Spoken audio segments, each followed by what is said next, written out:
Olá, alunos, chegamos na nossa terceira e última aula, que é aspectos antropométricos, dimensionamento de posto de trabalho. Então, etimologicamente, a antropometria, ela deriva de duas palavras gregas, antropos, que significa homem, metron, que significa medida. Então, as medidas do homem. Forma de mensurar as medidas físicas do corpo humano ou de suas partes. Antropometria é a ciência de medida do tamanho corporal. É o ramo das ciências biológicas que tem como objetivo o estudo das medidas do corpo. Os fatores antropométricos são de grande importância em ergonomia, em particular na concepção de postos e equipamentos de trabalho adequados à variabilidade humana.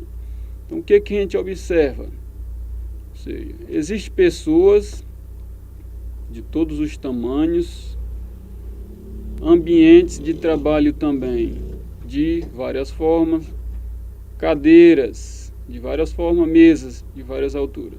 Então, a antropometria, ou seja, o dimensionamento de postos de trabalho, a gente vai estudar agora.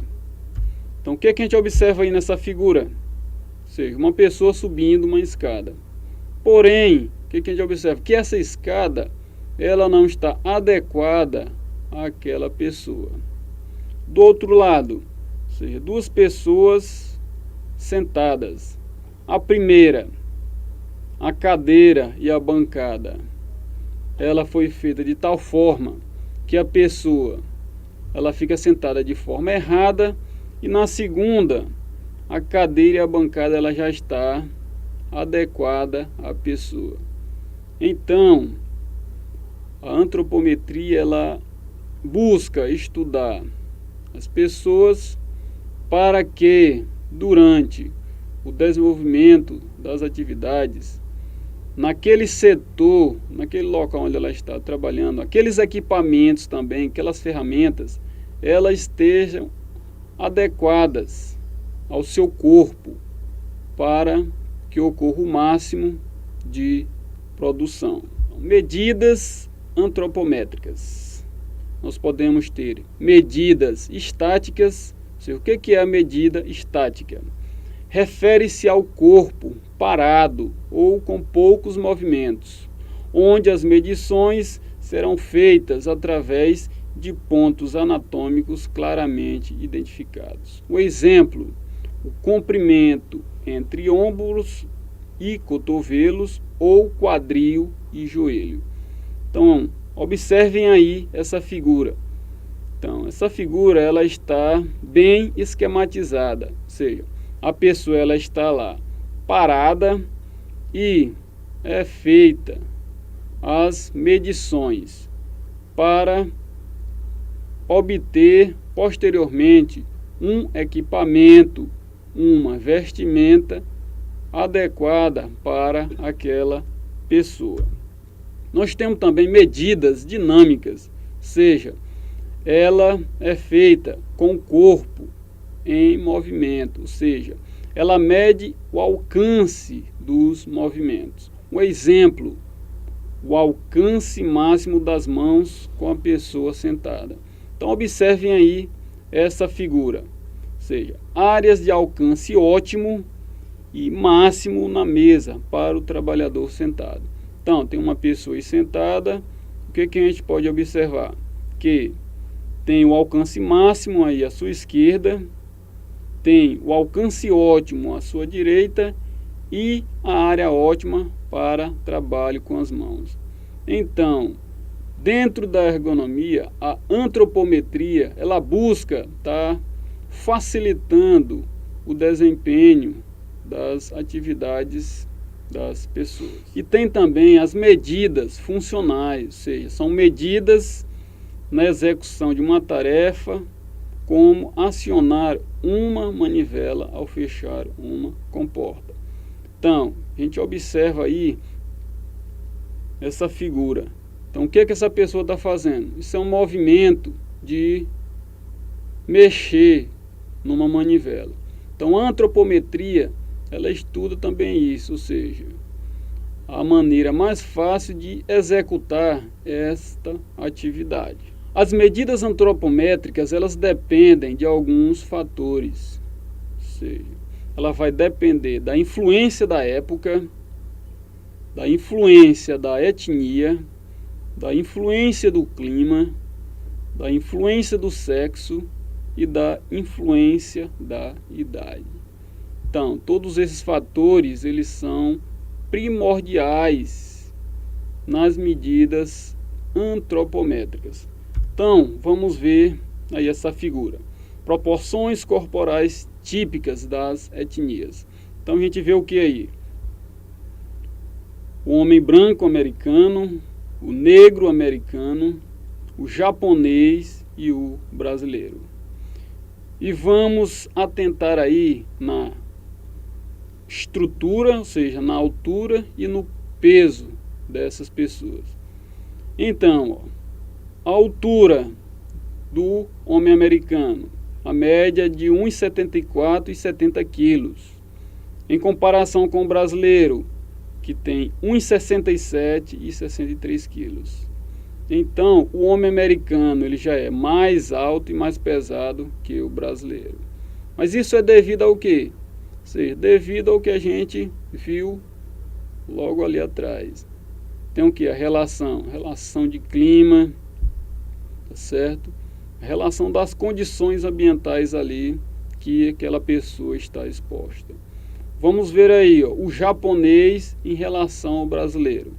Qual a estatura média do japonês? 1,61. Do brasileiro, 1,67. Qual o peso do japonês? 55 quilos, a média. Do brasileiro, 63 quilos. Então aqui, o japonês ele já é um pouco mais baixo e um pouco mais maneiro. Então, o que foi dito. A etnia, ela influencia muito as medidas antropométricas. Aqui, nessa outra figura, o que a gente observa? Tipos básicos do corpo humano. Então nós temos o que? Um corpo ectomorfo, um corpo mesomorfo e um corpo endomorfo. Então, o ectomorfo, nessa primeira figura aí, tipo físico de formas alongadas, tem corpo e membros longos e finos, com um mínimo de gordura e músculos. Então, essa pessoa aqui, ela já é bem alta, ou seja, tem membros longos e finos, e pouca gordura e músculo. O mesomorfo, ou seja, tipo físico musculoso, de formas angulosas, apresenta cabeça cúbica, maciça, ombros e peitos largos e abdômen pequeno.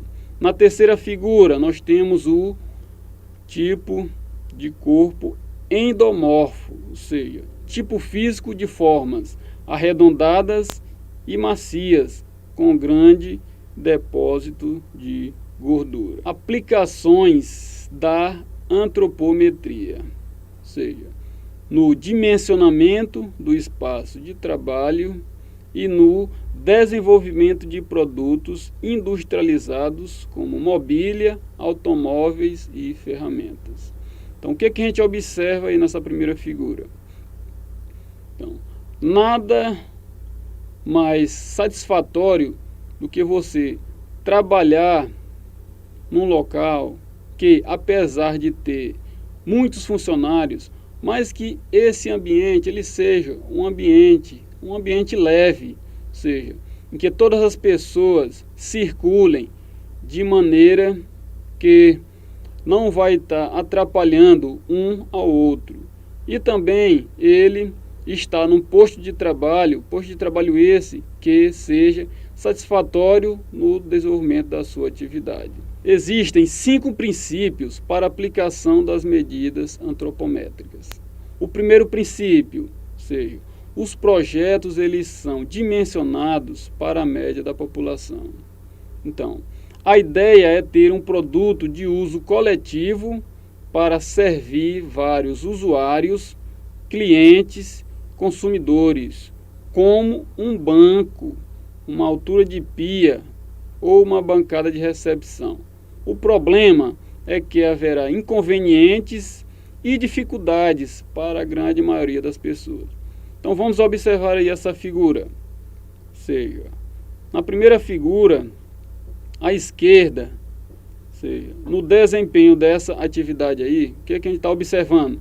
A gente observa que o funcionário, ou seja, ele está batendo a cabeça nessa parte de cima desse equipamento aí. Já do lado direito, esse outro funcionário, ele desempenha sua atividade satisfatoriamente. A mesma coisa acontece na figura da direita. Ou seja, a pessoa tem o quê? Tem uma dificuldade em colocar aí esses pratos na prateleira de cima. Já o da direita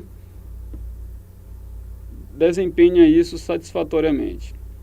Então, estes inconvenientes e dificuldades é ocasionado por quê? Porque esse projeto ele é o quê? Ele é dimensionado para a média da população. Só que existem pessoas de vários tamanhos.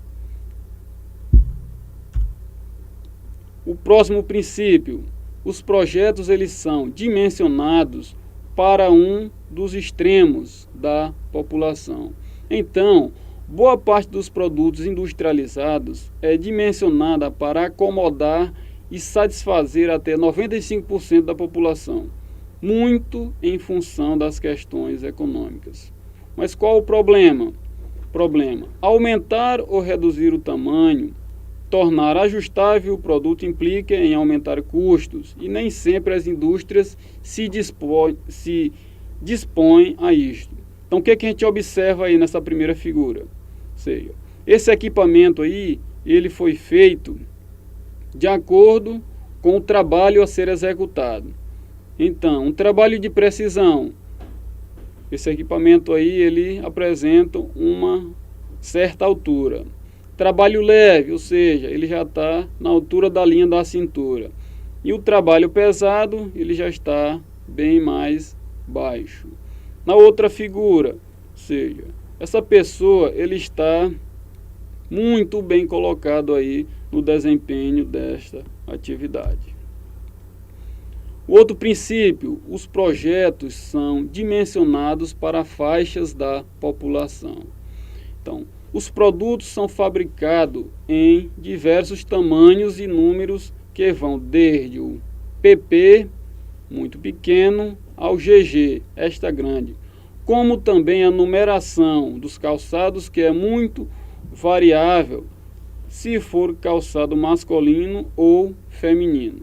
Qual o problema? Ou seja, sempre vai aparecer alguém que gostaria de comprar para o pé direito uma numeração e para o pé esquerdo outra numeração.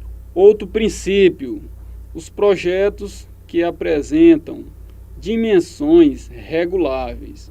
Então, as dimensões variáveis não abrangem o produto como um todo, mas são ajustáveis algumas variáveis consideradas críticas para o desempenho.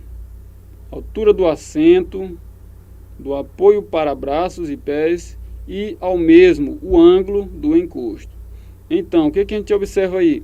Que aquele ambiente de trabalho ele vai estar milimetricamente feito para o desempenho da atividade daquela pessoa. O outro princípio, os projetos eles são adaptados ao indivíduo. Então, o produto projetado ele é feito especificamente para o indivíduo, como uma roupa feita pelo alfaiate, uma cadeira de rodas específicas para o cadeirante ou cockpit de um carro de Fórmula 1.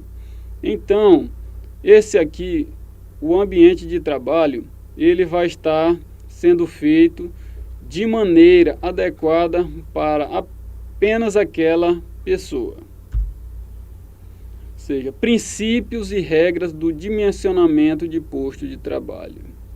Nós temos que assegurar um correto dimensionamento do posto de trabalho, assegurar uma postura de trabalho confortável, eliminar ou reduzir o mais possível o esforço físico excessivo e proceder à organização dos tempos de trabalho com a existência de pausas.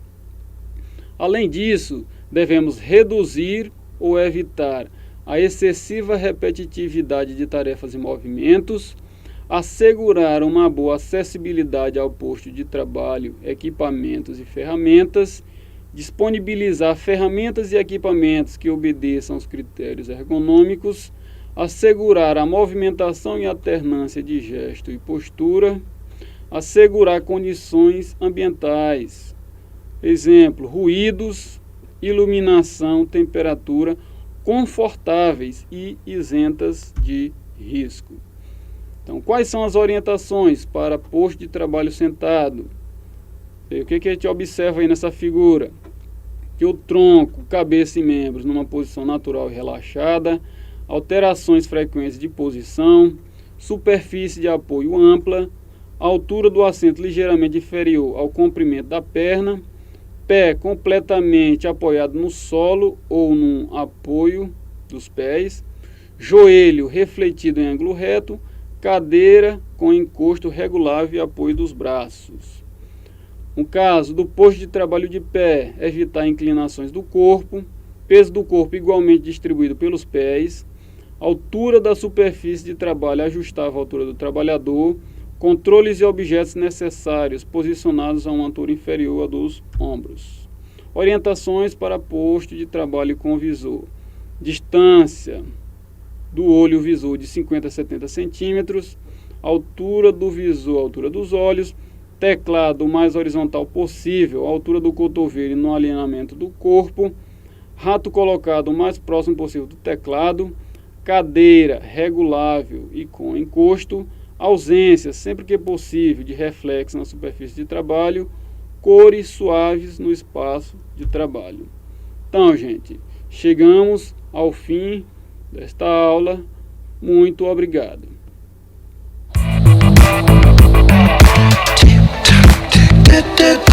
Do